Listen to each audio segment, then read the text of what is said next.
Good morning, students. In the first session of North America, Land of Prairies, we have learnt about the location of North America, physical settings of North America, extent of North America,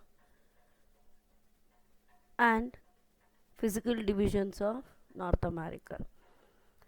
In the previous session, physical divisions of North America, just we have discussed only one physical division, that was the Western Cordilleras or the Rocky Mountains. In this second session, we are going to discuss the other divisions of physical features of North America, the rivers of North America, and the lakes of North America.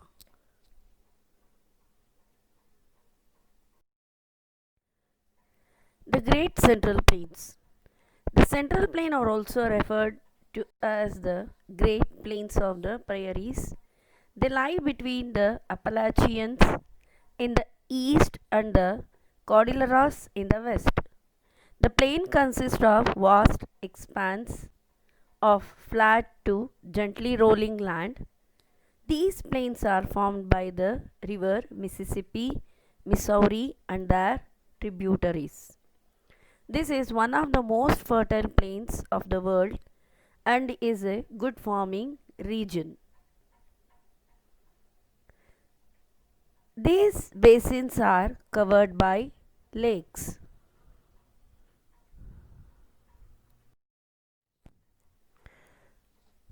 Third physical division of North America is the Eastern Highlands or the Appalachians. The Eastern Highlands are also known as Appalachians. These extend from Newfoundland to Alabama along the eastern margin of the continent.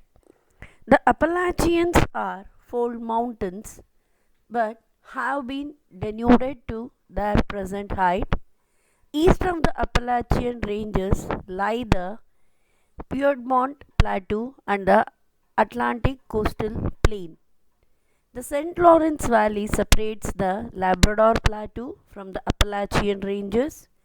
They are rich in coal, lead, zinc, iron ore, copper, water power, and wood.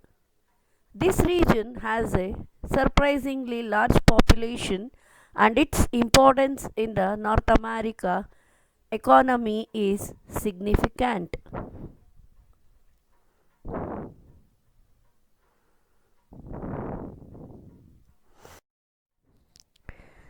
The coastal plain is the fourth physical division of North America. North America has quite a long and indented coastal line, except in the south, where the Isthmus of Panama.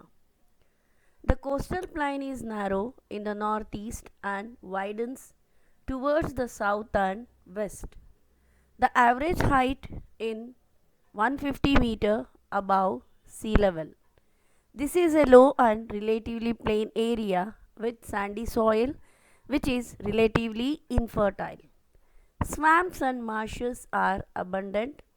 The coast is indented by river mouths and bays on which many seaports are located.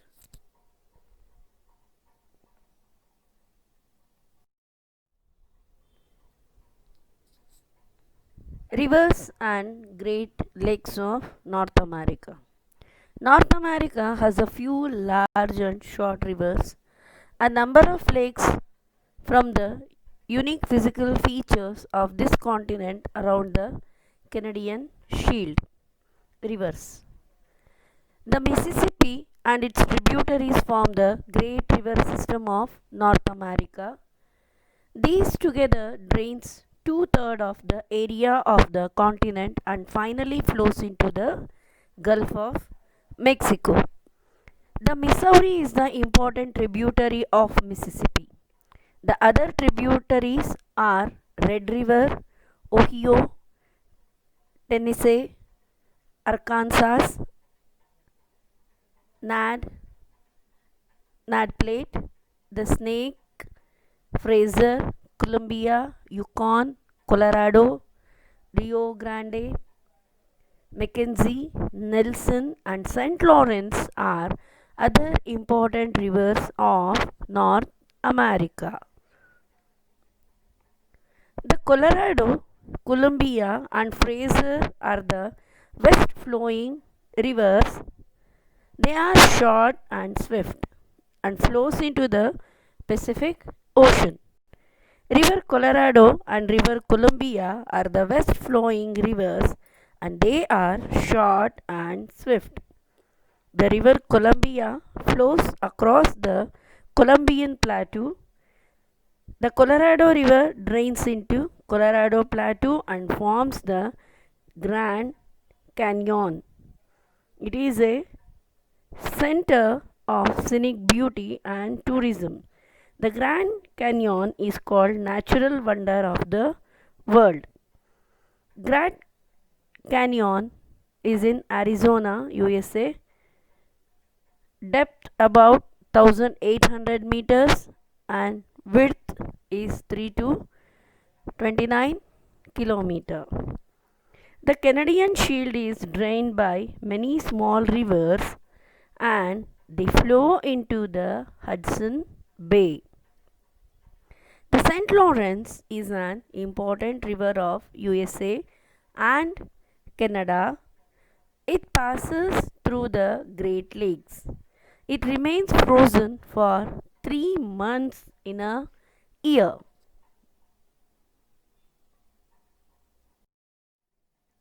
Lakes. The lakes of North America. North America has a large number of freshwater and saltwater lakes. They are situated on the southern border of Canadian Shield, Huron, Ontario, Michigan, Erie, and Superior are the important lakes. Together they are called homes. Children here HOMES, homes. So this letter represents the names of lakes. H for Huron, O for Ontario, M for Michigan, E for Erie, and S for Superior. If you remember the word homes, then easily you can write the names of these important 5 lakes. Lake Superior is the largest of the Great Lakes and is the largest freshwater lake in the world. Chicago and Detroit are situated on the Michigan and Eyre Lakes respectively. In Canada, Lake Winnipeg is very important. Great Lakes serves as important waterways. Even in North America, the lakes are used as waterways. Children, these are the important points of this session.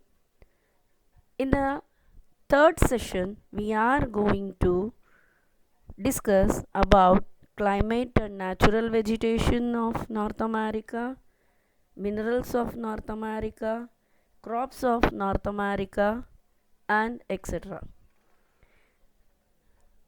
Till the next session, means third session, have a good day, children. Thank you.